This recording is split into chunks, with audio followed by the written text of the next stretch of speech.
ตั้งแต่ครั้งที่เราจากกันแสนไกลเหตุและผลมากมายไม่เคยสำคัญเท่ากับความรู้สึกที่ใจของฉันนั้นเก็บให้เธอแต่ละครั้งที่เราผ่านมาพบกันอาจบังเอิญได้ยินข่าวคราวของเธอนั่นคือความรู้สึกที่ดีที่ฉันคอยอยู่เสมอขอบฟ้าที่เรานั่งมองคราวนั้นยังมีความหมายต้นไม้ลำธารยิ่งมองยิ่งคิดถึงเธอมากมาย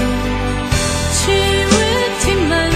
ขาดเธอวันนี้ยังเดินต่อไป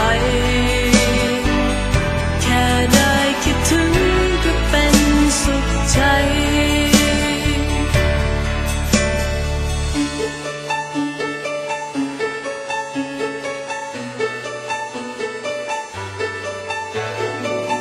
หยิบเอา